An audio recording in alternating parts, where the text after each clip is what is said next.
Hi friends, welcome back to my channel. Interesting వీడియోల కోసం నా ఛానల్ను సబ్స్క్రైబ్ చేసుకోండి. వారణాసి లేదా కాశీ వెళ్ళాలని ప్లాన్ చేస్తున్నారా?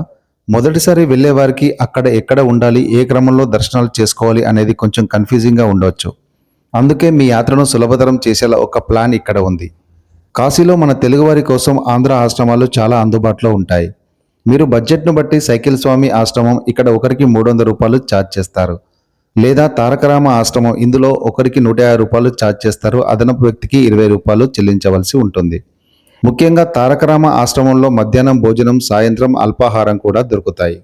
ఉదయం 6 గంటలకే మీరు బయలుదేరండి. మొదటగా కాశీ క్షేత్ర పాలకుడు కాలభైరవ స్వామిని దర్శనం చేసుకోండి.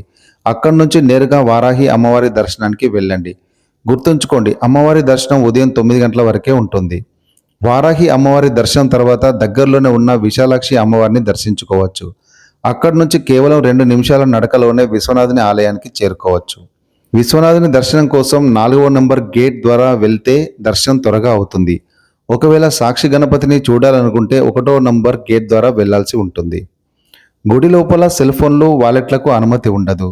మీరు 4వ నంబర్ గేట్ దగ్గర ఉన్న దేవస్థానం ఫ్రీ లాకర్లలో మీ వస్తువులను భద్రపరచుకోవచ్చు. విశ్వనాథుని దర్శనం తర్వాత లోపలే ఉండి అన్నపూర్ణను దర్శించుకోండి. అక్కడ ఒక ప్రత్యేక సాంప్రదాయం ఉంది. అమ్మవారి ప్రసాదంగా కొంచెం బియ్యం, 1 కాసు కాయని ఇస్తారు. ఆ కాసును మీ ఇంటి బీరువాలో, బియ్యాన్ని మీ ఇంట్లోని బియ్యం బస్తాలో కలుపుకుంటే అన్నపూర్ణమ్మ కటాక్షం ఉంటుందని నమ్ముతారు.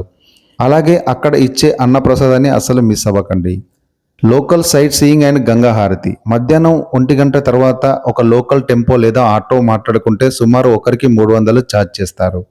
అందులో దుర్గమ్మ గుడి, గవ్వలమ్మ మందిరం, Banaras university temples, Hanuman temple వంటివి చూడవచ్చు. సాయంత్రం 6 గంటల కల్లా ఏదైనా ఘాట్ వద్దకు చేరుకొని అద్భుతమైన గంగా హారతిని వీక్షించండి. దశాశ్వమేధ ఘాట్ లేదా కేదార్నాథ్ ఘాట్ ఇందుకు చాలా బాగుంటాయి. 2వ రోజు ఉదయాన్నే పడవ ప్రయాణం చేస్తూ 64 ఘాట్లను చూడొచ్చు. మధ్యాహ్నం 12 గంటల సమయంలో మణికర్ణిక ఘాట్ వద్ద స్నానం చేయడం చాలా విశేషం. ఇక్కడ స్నానం చేస్తే పితృదేవతలకు మోక్షం లభిస్తుందని, మన కోరికలు నెరవేరుతాయని పెద్దలు చెబుతారు.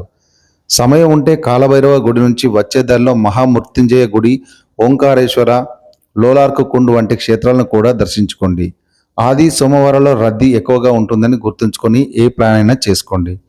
ఈ సమాచారం మీకు నచ్చితే లైక్ చేయండి, మీ ఫ్రెండ్స్కి షేర్ చేయండి.